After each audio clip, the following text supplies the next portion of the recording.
that when we snap our fingers, nobody does a thing. That's what seems to happen. Maybe you can identify as a hot 23-year-old chick.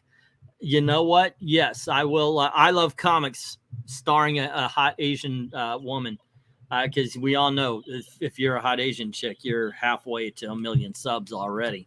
You should just give Gail scripts and have her do it. Speaking of Gail, by the way, we are going to be talking about this. I was looking through what can we talk about? What is a good topic? Now, I did my big holy crap SJW thing earlier today about the Green Lantern and Tom Sheridan, whatever his name is, Tim Seeley. I don't care. They're all the same. And I went to Mary Sue. Now, this was something, it's not a big, oh my God kind of thing. It's the Mary Sue being the Mary Sue. Not really.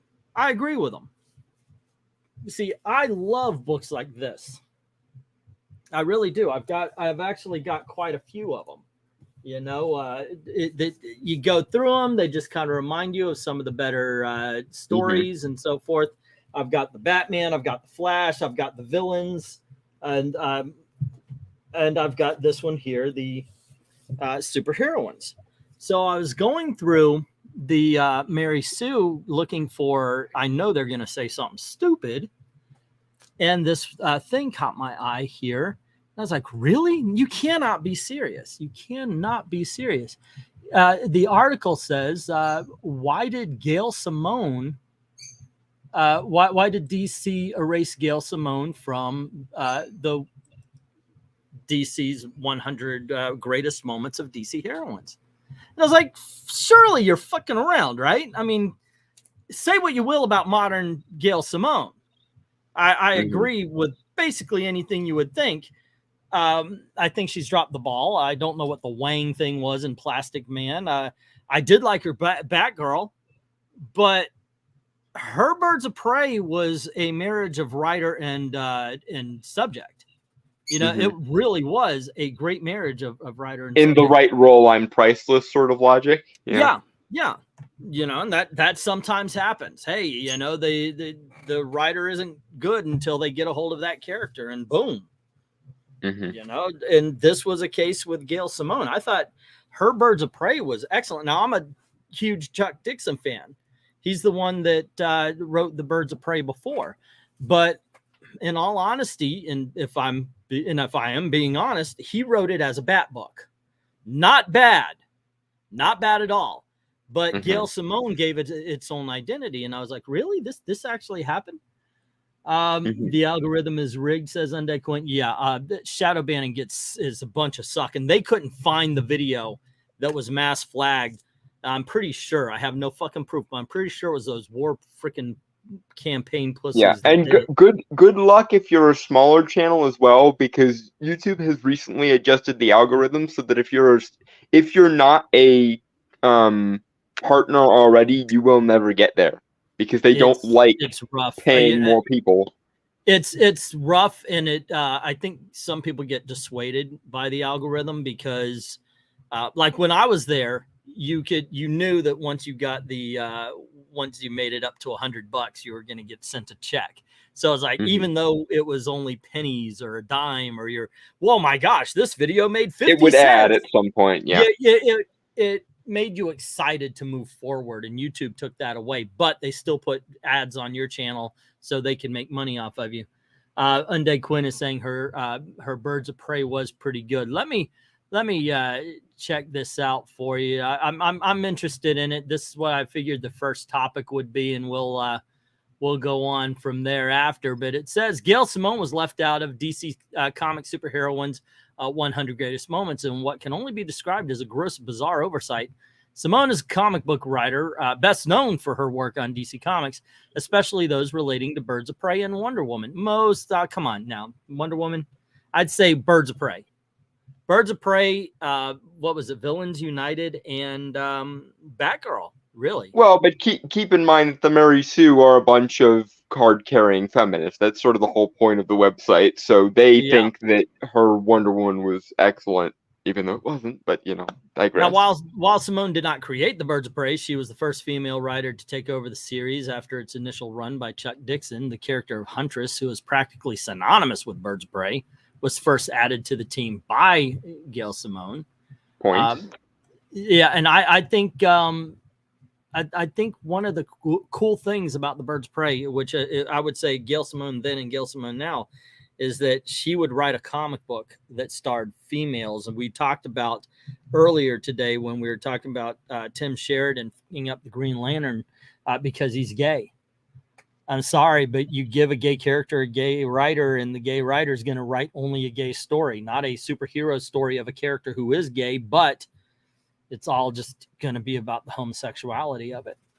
Anyway, let's see. She took over from Chuck Dixon, Huntress. Okay. She truly popularized the team, and throughout the team's 27-year history, her run has remained a fan favorite. And since her run ended, the series has been muddled with cancellations, reboots, and relaunches. Simone added over 50 issues to the Birds of Prey series, offering the team its most cohesive, female-focused, and vibrant run. This is all true facts. She grew the Birds of Prey, solidified the team dynamics, and blended superhero fun, dark and gritty content, and sassy and sexy undertones to frame the all-female team in a way that did them justice. Yes, she made sure that they were superheroes who were women, and that's the way to do it, kids, flat out. This is, for all intents and purposes, this is a guy's medium. Most of the people who are reading the comics are guys. So just write a good story. We don't care if it stars a woman, and we don't care if it stars even a gay person if it's written well. And once again, Midnighter and Apollo. But don't turn the superhero genre into the slice of life genre, because that's what you're more interested in. Yeah. Okay, where Simone's legacy extends far beyond Birds of Prey. She also took over writing for Wonder Woman, becoming the series' longest-running female writer. Additionally, she created Alyssa Yell, one of the first major transgender comic book heroes, who was supposed to make her live-action debut in Batgirl. Alrighty, I do want to see that movie, by the way. Didn't Sandman beat them to it like by 15 years? Yes, but who wants to talk about that, right? Alrighty, only one of the greatest comics ever written, but yes. I guess it doesn't count. Nor does the fact that it was greenlit by a female editor or anything. But Dalton, you forget gay people didn't exist until 2013. So it says, given her history, it seems like a no. Hold on. Given her history, it seems like a no-brainer that her name would pop up multiple times in any work detailing DC superheroines' history. However, DC Comics Superheroines 100 Greatest Moments doesn't include her at all. And I was wondering, okay, yeah, but why would you even worry about this? I mean, the book was released in 2018, right? Simone took to Facebook to share that there's something very odd about DC Comics Superheroines 100 Greatest Moments. This book was published in 2018 and was written by Robert Greenberg. Greenberg spent several years as an assistant editor and senior editor for collected editions at DC Comics. One would assume he was knowledgeable about the various female comic book writers at DC when piecing together this work. However, one can't help but ask why a man is tackling the history of superheroes in the first place. Because he's qualified. He's qualified, you sexist prick. That's the way it is. Who's the best qualified to put it together a book? Oh, that guy who's been doing it for fucking ever. The one that knows how the genre has grown and changed and what have you over time. That one. What a douche nozzle to write a line like that. It's the Mary Sue. They are a feminist publication. Man, that person's an asshole. Anybody with a haircut like that, you know they're an asshole. All right, points for anybody who knows that quote. It was back in 2019 that Simone, first skimmed through a copy of the reference book. However, she recently shared the moment to confirm it. That it still kind of bothers her how bizarre the situation was. She acknowledged the book was subjective, and she agreed and disagreed with some of the things. Still, she found it odd that all of the book's greatest superheroine moments seemed to come from male writers. Yeah, no shit. You know why? Because they write them as characters who are women. And most of the writers in the entire medium have been men, including the creator of Wonder Woman, who was a male feminist back in the 30s. Thank you very much. And look at modern day female writers who cannot write women to save their fucking lives. It's horrible. It's god awful. It's literally the Jack Nicholson meme from I forget whichever movie it's from. The "How do you write women so well?" I write a man and then take away reason and accountability. Yeah. Let's see. And Secret Six was their last great book, says Undead Coin. Hey, you will not get an argument from me that she started going downhill after she found Twitter. Did Gail Simone try to screw over DC and her Batgirl when she removed from the books and she bitched about it? I have no idea about that. Let's see. The LGBTQ community will call the worst characters good just because they're LGBT. You know what? I don't even like that. The gay community. I hate saying you're part of the LGB community. Do you even care for the lettering?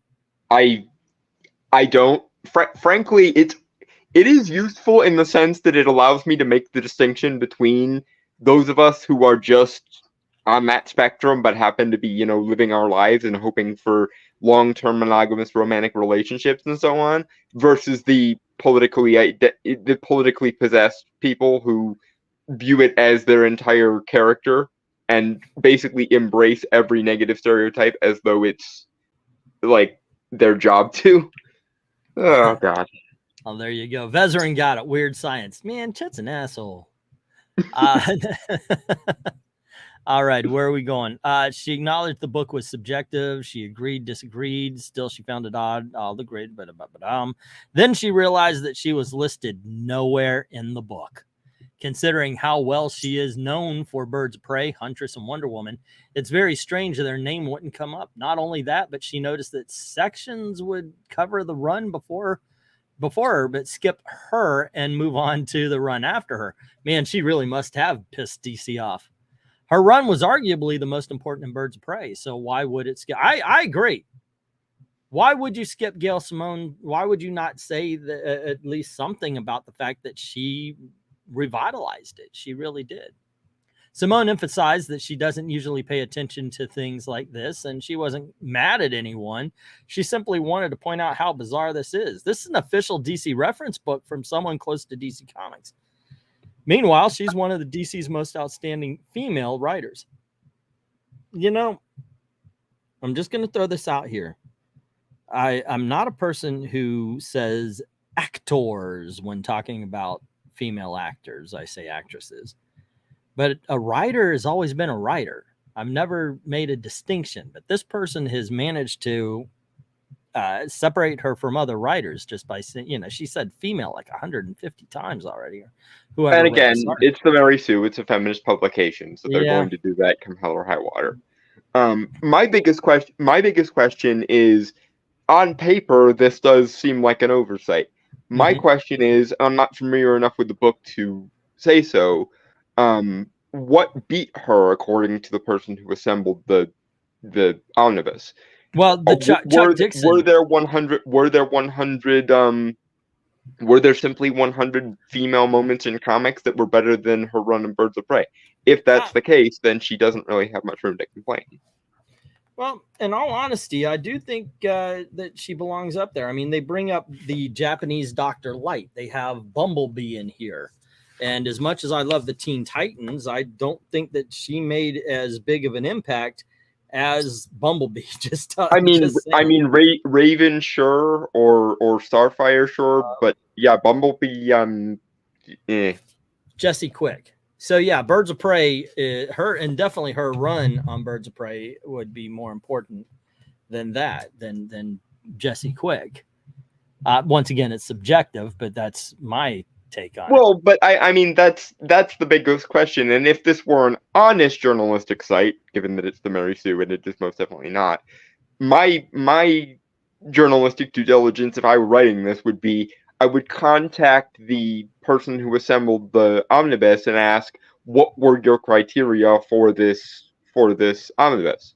If he can explain why she wasn't there without resorting to, you know, whistle, nothing to see here, then we have a conversation. And if this were a real journalistic site, they probably would have interviewed him and gotten this is why he prioritized whatever he prioritized over her.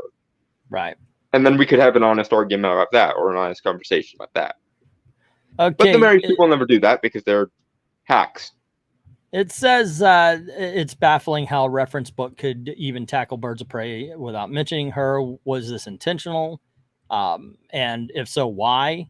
It's not just bizarre, but truly insulting that it would gloss over Simone's contributions. It's not the first time Simone hasn't been given respect. She was also temporarily fired as Batgirl's writer in 2012, regardless of what a book or DC says, though fans will never forget Simone's enormous contribution to DC Comics. Now, here's a problem I have with the article itself. It's titled, "Why Did DC Erase Gail Simone from the Birds of Prey It didn't explain Legacy?" why. So here's the thing. I get it if you want to answer or ask a question, but generally if you put the question in the title, you have to bother at least trying to come up with an answer. Yeah, you have an answer. Propose an answer at least, yeah. And so you know what? That's, I guess, what I'm going to try to provide right here. And Ethereal is kind of bringing it up. She pissed off a lot of the wrong people. So why do they want to do anything for her, right? Mm-hmm. It's like, and I guess this guy knew it. And Chuck Dixon, he's a cooler name. Although the problem with that is Chuck Dixon pissed a lot of the same people off. So if they're bringing up Birds of Prey, who are they actually talking about as the big contribution? You know, that's they're the contributor. Well, maybe it's a matter of whoever assembled the omnibus took into account the fact that her skills went so far downhill, and maybe that is part of what disqualified her. Or maybe he wanted to include her, and some higher ups at DC were like, if you include her, we are pillorying you in the court of public opinion. Yeah, maybe it's just kind of weird. They do bring up Birds of Prey.